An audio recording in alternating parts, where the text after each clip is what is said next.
हाय traders. स्वागत है आपका traders club of India channel में। होप आप सब लोग ठीक है। तो स्टार्ट करते हैं बैंक निफ्टी का मार्केट एनालिसिस कल के लिए। कल है 5 जून। तो निफ्टी ने आज हमें बहुत भारी गिरावट दिखाई है। 4050 पॉइंट की हमें गिरावट दिखाई है। परसेंटेज में देखने गए तो ऑलमोस्ट 8%, जो कि बहुत भारी गिरावट है। ऐसे गिरावट मैंने पिछले 3 साल में देखी ही नहीं है। ठीक है, तो ये काफी भयंकर गिरावट है। तो अभी देखते हैं प्राइस एक्शन क्या फॉर्म हुआ है। जो एक्चुअली जो बीजेपी जो रूलिंग पार्टी थी, ठीक है, उसको एक्सपेक्टेड था कि ये वन साइड बहुमत 272 के ऊपर लेके आएगी, लेकिन ये खुद अपनी बहुमत से 242 सीट लेके आई। इसमें इनका 20-30 पॉइंट 25 सीट कम हो गई है। और इन्हें अपने अलायंस के साथ एनडीए के साथ नई गवर्नमेंट फॉर्म हुई है। तो इसमें एनडीए ही बन गई, केंद्रीय में सरकार बीजेपी की ही बनेगी। ठीक है, अभी लेट्स सी कल क्या होता है। कल पॉजिटिव के साथ ऊपर जाते हैं कि ये और गिरती है। तो प्राइस एक्शन देख के तो फिलहाल के लिए अभी एक ट्रेंड लाइन फॉलो कर रहे हैं हम लोग। ठीक है, ये काफी गिरावट हो गई आज और यहाँ पे कंसोलिडेट हुई है। ठीक है, अगर ये इसको ब्रेक करके रिटेस्ट करके ऊपर जाती है तो यहाँ पे एक एंट्री बनेगी। ये कम पॉइंट्स नहीं, ये ऑलमोस्ट 600-700 पॉइंट है। ठीक है, तो यहाँ पे एक एंट्री बनेगी। ठीक है, तो ऊपर के लेवल होंगे 48,300 होगा, और ये भी ब्रेक करता है तो 49,000 होगा। ठीक है, अगर ये भी ब्रेक कर देता है कल तो 50,000 होगा। नीचे की साइड में इससे रिजेक्शन मिलता है, नेगेटिव पैटर्न मिलता है तो शॉर्ट करना। पहला टारगेट होगा 46,700। अगर ये भी ब्रेक होता है तो 46,000, और अगर ये भी ब्रेक होता है तो 45,500 का लेवल देखने मिल सकता है। 5 मिनट टाइम फ्रेम पे आ गए। ये कल का हमारा न्यूट्रल पॉइंट है और नॉन ट्रेडिंग जोन है। ठीक है, और ये डिसेंडिंग वाइड रेंज है, काफी वाइड रेंज है, फिर भी कल मार्केट ट्रेंडिंग हो सकती है। ठीक है, तो ये जो नॉन ट्रेडिंग जोन की जो पूरी वैल्यू है वो है 47,409 से लेकर 48,372। अभी रेजिस्टेंस लेवल डिस्कस करते हैं। ये रेजिस्टेंस 1, ये नॉन ट्रेडिंग जोन है, और ये पूरे नॉन ट्रेडिंग जोन की जो वैल्यू होगी वो है 49,197 से लेके 49,704। रेजिस्टेंस 2, इसी के अंदर इंक्लूड है प्रीवियस डे हाई। ये नॉन ट्रेडिंग जोन है, और ये नॉन ट्रेडिंग जोन एरिया की वैल्यू होगी 50,444 से लेके 50,924। रेजिस्टेंस 3, नॉन ट्रेडिंग जोन, ये नॉन ट्रेडिंग जोन की जो वैल्यू होगी वो है 52,012 से लेके 52,480। रेजिस्टेंस 4, नॉन ट्रेडिंग जोन, ये नॉन ट्रेडिंग जोन की वैल्यू होगी 53,483 से लेके 53,995। रेजिस्टेंस 5, नॉन ट्रेडिंग जोन, ये नॉन ट्रेडिंग जोन की वैल्यू होगी 55,002 से लेके 55,562। रेजिस्टेंस 6, नॉन ट्रेडिंग जोन, ये नॉन ट्रेडिंग जोन की वैल्यू होगी 56,569 से लेके 57,069। अभी सपोर्ट लेवल डिस्कस करते हैं। ये सपोर्ट 1, इसके अंदर इंक्लूड है प्रीवियस डे लो। ये नॉन ट्रेडिंग जोन एरिया है, और ये नॉन ट्रेडिंग जोन एरिया की वैल्यू होगी 4630 से लेके 46,558। सपोर्ट 2, नॉन ट्रेडिंग जोन, और सपोर्ट 2 के अंदर ओआई का भी सपोर्ट आ गया जो है 45,000। और ये पूरे नॉन ट्रेडिंग जोन की जो वैल्यू होगी 44,575 से लेके 45,71। सपोर्ट 3, नॉन ट्रेडिंग जोन, ये नॉन ट्रेडिंग जोन की वैल्यू होगी 43,301 से लेके 43,775। सपोर्ट 4, नॉन ट्रेडिंग जोन, ये नॉन ट्रेडिंग जोन की वैल्यू होगी 42,030 से लेके 42,500। सपोर्ट 5, नॉन ट्रेडिंग जोन, ये नॉन ट्रेडिंग जोन की वैल्यू है 40,780 से लेके 41,270।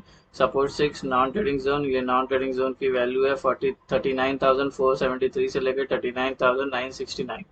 गाइज, हमारा सपोर्ट रेजिस्टेंस और न्यूट्रल पॉइंट का रेंज डिस्कस हो गया। कोई रेंज आपको समझ में नहीं आए तो वीडियो को पॉज करके वो रेंज आपके चार्ट पे प्लॉट करके लेना। अभी हम एंट्री और एग्जिट मार्क करते हैं। ये हमारी एंट्री और एग्जिट है। जब नॉन ट्रेडिंग जोन मार्क हो जाएगा तो अपर साइड में ग्रीन एरोज मार्क करना, लोअर साइड में रेड एरोज मार्क करना, जिससे आपको एंट्री और एग्जिट समझ में आसानी से आए। ग्रीन का मतलब हमें बाय करना है, लॉन्ग होना है। रेड का मतलब हमें सेल करना है, शॉर्ट करना है। गाइस, अभी थोड़ा ध्यान से सुनना। इस सेटअप के दो इंपॉर्टेंट रूल है। अगर वो दो रूल मेट नहीं होते तब तक हम ट्रेड में एंटर नहीं कर सकते। तो पहला रूल जो है वो है प्राइस को नॉन ट्रेडिंग जोन में होना चाहिए। अब ये एनटीसी कहाँ पे दिखेगा आपको? हर एक लेवल में एनटीसी दिखेगा, नॉन ट्रेडिंग जोन दिखेगा। अगर प्राइस नॉन ट्रेडिंग जोन में है तो उसको एटलीस्ट वो जोन में 15 मिनट सस्टेन करनी चाहिए। 15 मिनट के ऊपर कितने घंटे भी सस्टेन करेगी तो भी चलेगा। उसके बाद ऊपर का ब्रेकआउट आया तो ऊपर का ट्रेड, नीचे का ब्रेकडाउन आया तो नीचे का ट्रेड। और जब ब्रेकडाउन आएगा और जब एंट्रीज की बारी आती है तब दो एंट्रीज होगी। एक होगी सेफ ट्रेडर्स के लिए सेफ एंट्री होगी, और दूसरे के लिए एग्रेसिव ट्रेडर हो गया, एग्रेसिव एंट्री होगी एग्रेसिव ट्रेडर के लिए। इस दो के बारे में, सेफ एग्रेसिव एंट्री के बारे में बाद में बताते हैं। लेकिन ये वाला दो इंपॉर्टेंट रूल है, इसके सिवा हमारा ट्रेड नहीं बनेगा। फ्लैट ओपन किया, अगर फ्लैट ओपन होती है मार्केट तो हम ट्रेड नहीं लेंगे। रूल क्या बोलता है? प्राइस को नॉन ट्रेडिंग जोन में होना चाहिए। तो या तो ये और ये नॉन ट्रेडिंग जोन में आती है, ये जोन में अगर ये प्राइस सस्टेन करती है, दोनों रूल मैट होती है, उसके बाद ऊपर का ब्रेकआउट आएगा तो ऊपर का ट्रेड, फिर नीचे का ब्रेकआउट आए तो नीचे का ट्रेड में एंटर हो सकते हैं। डिस्कस करते हैं गैप अप।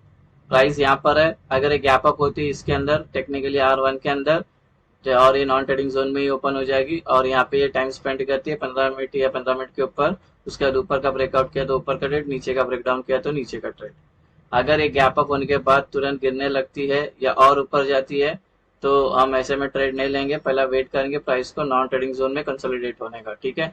एग्जांपल के लिए गैप अप होती है और ये गिरना स्टार्ट करती है और ये नॉन ट्रेडिंग जोन में आके उसको एक सपोर्ट मिलता है और यहाँ पे टाइम स्पेंड करती है 15 मिनट या 15 मिनट के ऊपर, उसके बाद ऊपर का ब्रेकआउट आए तो ऊपर का ट्रेड, नीचे का ब्रेकडाउन आए तो नीचे का ट्रेड।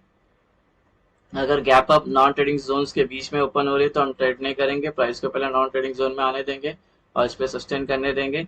ये सस्टेन होता है 15 मिनट या 15 मिनट के ऊपर, दोनों रूल मेट होने के बाद फिर ये जिस साइड का ब्रेकआउट करेगा उस साइड का हम ट्रेड ले सकते हैं। अभी डिस्कस करते हैं गैप डाउन। प्राइस यहाँ पर है, अगर ये गैप डाउन यहाँ पर होती है S2 के अंदर तो ये नॉन ट्रेडिंग जोन में ही रहेगी, तो रूल नंबर 1 तो मेट हो गया। उसके बाद ये अगर दोनों रूल मेट होने के बाद ऊपर का ब्रेकआउट आया तो ऊपर का ट्रेड, नीचे का ब्रेकडाउन आया तो नीचे का ट्रेड।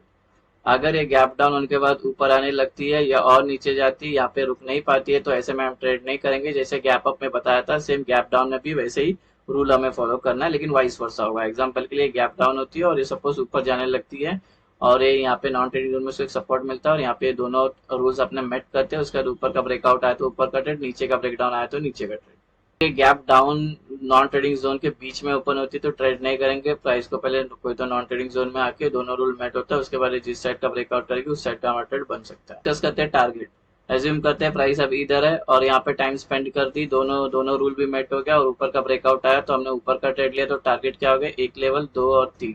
अगर ये वाला ट्रेड लिया तो ये वाले ऊपर के लेवल होंगे टारगेट, ठीक है। और एज्यूम करते हैं सपोज प्राइस इसके अंदर है, ब्रेक डाउन आया, ये वाला नीचे का ट्रेड लिया तो टारगेट क्या होगा, 1 2 होगा। अगर ये वाला नीचे का ट्रेड लिया तो इसके लेवल, नीचे के लेवल होगा। अगर ये वाला नीचे का ट्रेड लिया तो इसका लेवल जो होगा सपोर्ट, उस पे हमारा नेक्स्ट टारगेट होगा। तो सारे टारगेट आपको ऐसे ही लेना। अभी डिस्कस करते हैं OI का डेटा और सपोर्ट और रेजिस्टेंस देखते हैं ओपन इंटरेस्ट का।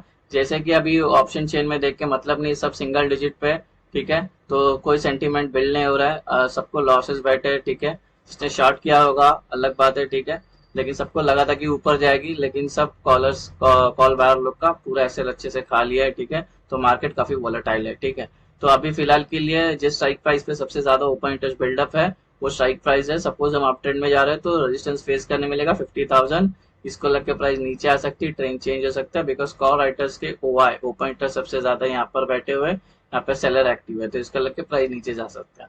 तो अभी इधर दोनों रूल मेट होने के बाद ब्रेक आउट आता है, ट्रेड में एंटर लोगे तो सेफ एंट्री करोगे तो अच्छा होगा, नहीं तो ये घूम के अंदर आके फिर से एसएल काट सकती है। अगर हम डाउन ट्रेंड में चल रहे हैं तो डाउन ट्रेंड में हमारे पास OI का सपोर्ट है 45,000 का, जो S2 के अंदर ऑलरेडी इंक्लूडेड है। इस पे लग के प्राइस ऊपर जा सकती है, ट्रेंड चेंज हो सकता है, बिकॉज यहाँ पे PE का OI सबसे ज्यादा यहाँ पर बिल्डअप है, यहाँ पर बायर्स बैठे हुए, ठीक है। तो इसको लग के प्राइस ऊपर जा सकती है, ट्रेंड चेंज हो सकता है। बात करते हैं पुट कॉल रेशियो की। पुट कॉल रेशियो चले गया 0.4, ये कल 0.7 था, 0.4 हो गया, ठीक है। मैंने पहले ही बताया था कि PCR कुछ और बता रहा है, प्राइस एक्शन कुछ और बता रहा है। प्राइस एक्शन बुलिश है, PCR नेगेटिव है, आज तो उसने इफेक्ट दिखा दिया, तो 0.4 पे चले गया। अब 0.4 क्या है, ये ओवरसोल्ड में आता है, ठीक है।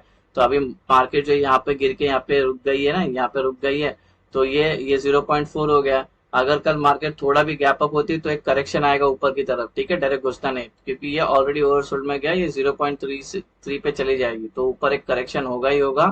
फिर उसके बाद डिसाइड करेगी और ऊपर जाएगी, साइडवेज जाएगी या नीचे आएगी, तो शॉर्ट कवरिंग का थोड़ा सा ध्यान रखना। अभी डिस्कस करते हैं सेफ एंट्री का, ठीक है। एज्यूम करते हैं कि प्राइस इधर है, दोनों रूल मेट हो गया और ब्रेकआउट आया, तो ब्रेकआउट वाला कैंडल छोड़ के नेक्स्ट जो कैंडल बननी चाहिए, 3 ग्रीन कैंडल बननी चाहिए, साइज कोई भी चलेगा, उसके बाद जब एंटर करते हैं हम तो ये बुलिश सेफ एंट्री होगी।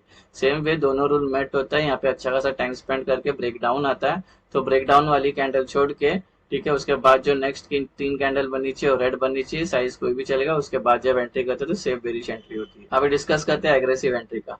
सेम वे हमारा प्राइस यहाँ पर है, दोनों रूल अच्छे खासे मेट हो गए, ब्रेकआउट आया, तो ये ब्रेकआउट वाली कैंडल छोड़ के नेक्स्ट जो कैंडल बननी चाहिए ग्रीन बननी चाहिए, साइज कोई भी चलेगा, लेकिन नॉन ट्रेडिंग जोन को टच नहीं होना चाहिए, थोड़ा भी उसका विक भी टच नहीं होना चाहिए, ठीक है। उसके बाद जब एंट्री करेंगे तो ये हमारी एग्रेसिव बुलिश एंट्री हो जाएगी। तो सेम वे अगर ये ब्रेक डाउन आता है तो ब्रेक डाउन वाली कैंडल छोड़ के नेक्स्ट जो कैंडल बननी चाहिए रेड बननी चाहिए, साइज कोई भी चलेगा, इसको टच नहीं होना चाहिए नॉन ट्रेडिंग जोन पे, उसका वीक भी टच नहीं होना चाहिए। उसके बाद जब एंट्री करेंगे तो हम ये एग्रेसिव बेरिश एंट्री हो जाएगी। डाउट रहेगा तो इस रिलेटेड मैंने एक वीडियो बनाया जिसका नाम है ब्रह्मास्त्र स्ट्रैटेजी, उसका लिंक आपको डिस्क्रिप्शन में मिल जाएगा, तो उस पर देख लेना, ठीक है।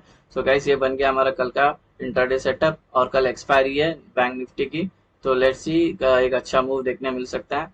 तो संभाल के ट्रेड करना, काफी हाई आई हुई है और विक्स भी काफी हाई है, ठीक है, तो वॉलेटाइल होगी मार्केट।